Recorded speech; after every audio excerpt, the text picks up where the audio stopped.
y'all, I am Hope at Crafty Hope and welcome. I've been sent a nice little variety of some materials from Grafix Arts, including one of their 6x6 mixed media journals, which has 5 different of their films on the inside and some of the chipboard on the outside. It is a super fun journal. I'm really excited to play with it. So we're going to use, I think, all 5 of the different films that are on the inside for this. I've put them in the order that I want to put them in. But what's great about this is if I want to change that, y'all, these come out and pop back in so easy. I really love that. And I'm definitely going to be using that as part of how I've been inspired. So we'll talk about that in a second. I've also got some of the matte stencil film, some of the artist tack, and some of the double tack. And I think, again, we're going to use all of it. I really just want to play with this journal and the materials and the graphics products and kind of see what I can do. So we're going to kind of go all over the place. I'm rushing through this to keep this as short as possible. So let's get to it. The first thing I'm itching to try is the matte stencil film. Now you can draw, trace, and die cut on this as well as use a craft knife, but I am using my 80-watt Tack laser cutter with a speed of 300 and a 25% max power. Definitely look at your machine and figure out what might work best on it, but that's what I found worked best on mine. I did some testing and found that out and was able to cut out 2 stencils. Now this star one is one of them and that starburst is the other. The first one I use is the star one, and I am using the 0.004 wet media Duralar page from my mixed media journal along with some gold craft paint.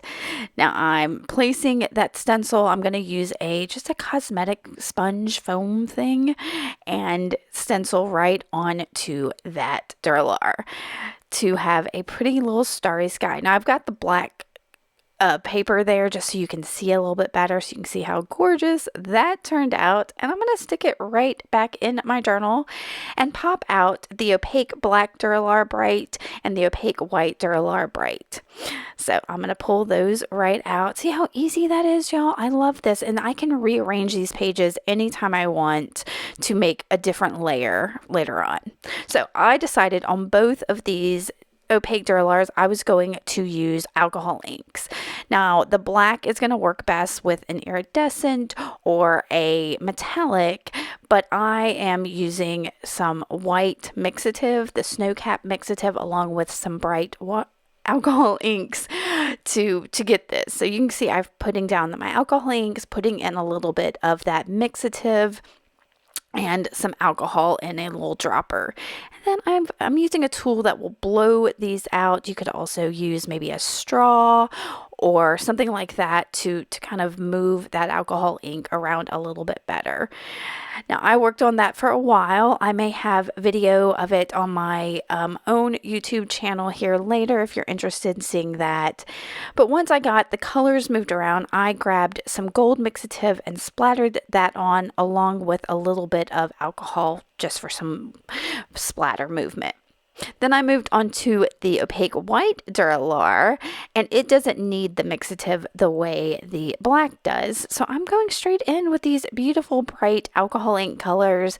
Again, I'm going to use some alcohol to move it around and that blower thing that I've got and work on it for a while. So once I get it, I'm going to cut this down. You don't need to see this, but once I get it about where I want it, I'm going to do something super fun, which is take a spray bottle of alcohol and spritz it on there. This, y'all, I love how this looks. And that helps all of that kind of come together. Now don't worry, you can kind of see it congealing and becoming more whole. I did use a paintbrush with some alcohol in it to blend things a little bit more, along with a paper towel to pick up some of the muddied areas. Now I added more splatter with alcohol, and that will dry with some of those splatter marks on it. And once those were dry, I pulled the black one out along with a stencil that's just got circles on it and a vintage photo of a girl in like her prom dress, y'all. Super cute. So I used a metallic marker to trace the circle I picked out, and then I'm using my craft knife just to cut out that circle. Now, granted, I could have cut the circle with my laser cutter and skipped that step, but I wanted to show you how easy this is to cut with a craft knife. Super easy. I've got my circle and I'm going to put my black piece back in. You can see I've already got my white one kind of layered back there. And then I'm going to cut my photo down into just a smaller shape and grab that double tack mounting film. I'm going to trace that photo that I've got there around on that mounting film and cut it out. And I'm going to pull up just a small portion of it and lay my photo down on there. Now, y'all, this is again, it's double tack, so it's double-sided mounting tape.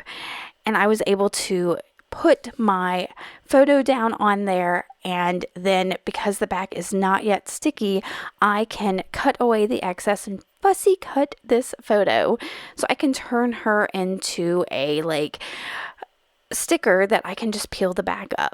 I am going to add a little bit of ink around her edges, but then I place her where I want her. I'm going to get her lined up right in that circle and hold her in place, and then try to find where I can peel her up. Right there seems kind of perfect. So while I'm holding her in place, I'm going to stick that bottom edge down and then simply lift it up and stick her down. I'm sticking her on to the 0.01 clear Duralar. This is good for permanent inks and markers, but because that artist tack is permanent, it's great there too. Now, I did use some gold spray paint on some of the 0.005 matte Duralar just to make my sun starburst, and that will do a lot of different mediums on there. It's great for drawing, but I spray painted it. And then I typed up a sentiment and cut it down, and now I'm going to play with that artist tack. And this is great for using little bits and turning them into stickers. You can see I'm sticking that's just some paper, y'all, onto it, burnishing it down, and then pulling it up. Now, like the mounting film, this is also permanent. And so I'm just going to pull it up, stick it where I want it, burnish it down, and it is stuck. Y'all, this is it. Each page got a little bit of different special treatment, and it has made for a 5-page layered awesomeness in this mixed media journal. I encourage you to go check out graphicarts.com and all the other amazing products they have, and encourage you to go and play with them. Thanks so much for watching, y'all. Bye.